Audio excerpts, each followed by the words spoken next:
Hi guys, welcome back to my YouTube channel. Sabi Crystal here with a beautiful fresh looking face. And if you are coming across my channel for the very first time, you're highly welcome.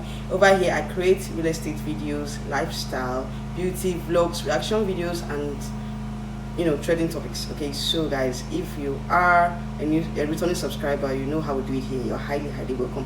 Please thumbs up to this video, thumbs up, like, share, and subscribe to my channel. And I'm gonna give you guys more juicy content. So today's video is going to be a story time. Okay, I talked about how you can invest in Lagos State, and I'm talking about terrible mistakes. Today's video is going to be terrible mistakes that people make when they want to buy properties here in Lagos State. A lot of people make mistakes. As a property lawyer, I've seen so many people make mistakes when it comes to buying properties here in Lagos State. And this video, I'm going to be giving you guys a story time on what happened to, it's not like it's a client of mine, but it's like a friend, a close family friend. Okay, so these are like things that you need to avoid, and this actually comes to number one issue or mistake that people make: not doing a proper, or not undergoing or carrying out a proper verification on the landed property you want to buy. Okay, verification does not only count on going to Alausa and checking if the land is under government acquisition, if the land is committed or the land is free, what's the title on the land. The Alausa will give you the true give you the chart of what is on the land. That is not what I'm talking about, okay, because that is also part of it. Okay, after you've done that, you also need to find out the history of the land, the person that owned it before, or whoever you are buying from. How did they acquire it?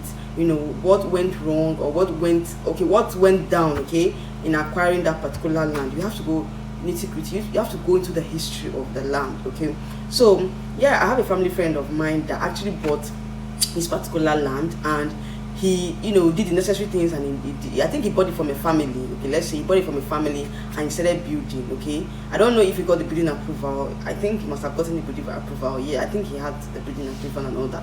But this story is not about government issues. It's about a very bizarre situation he found himself when he was almost done with the building. And in fact, I think the story relates back to when they were actually digging the foundation, and they saw skulls, human skulls and skeletons. And I think they brought his knowledge the builders told him that actually we found human skulls and skeletons and all that on the site. But he kind of debunked it. He kind of like, oh, maybe it's when you're digging foundation, you just see some kind of thing. Maybe it's like a human, the animal remains or something. He didn't really look at it like maybe it might be, or there's a possibility that it might be a human remains. Okay, so and they started building.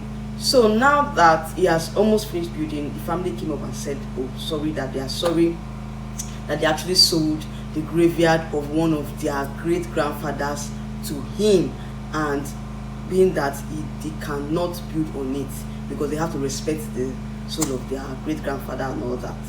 Like seriously, it was a bizarre situation. And like this family friend of ours has already built on, he's almost done with the building. Like, let's say he has gotten to the lengthy level, he has raised it up, he has not done some internal finishes, but he has raised it up.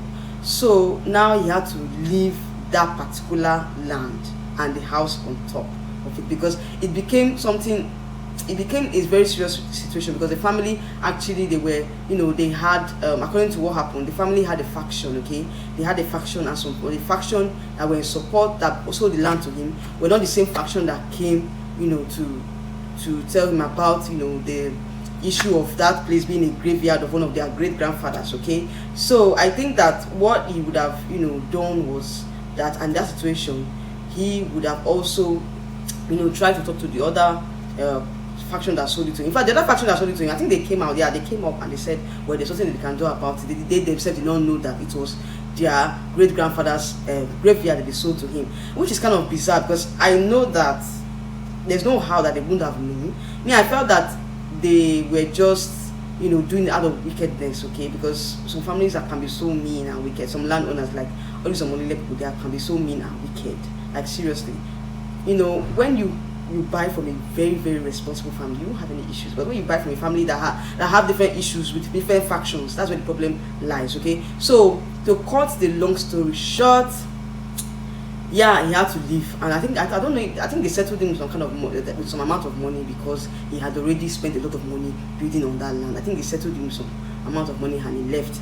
And to go to in fact, the surprising thing was that those family members started from where he stopped and they finished up the house and they are living there.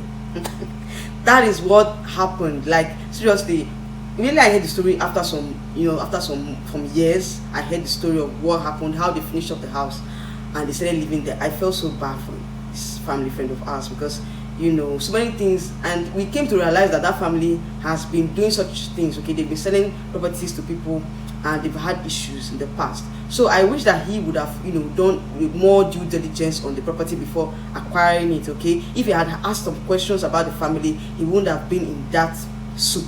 He wouldn't have been in that in that bizarre situation, so to say. Okay, so that comes to the fact that it brings me to the fact that you have to do your due diligence. You have to ask questions. Tell people that you want to buy properties. Let people around you know, because you never can tell who has information, about the particular land. Okay, who can give you information that will, save you from making costly mistakes. Okay, so guys, this is the story.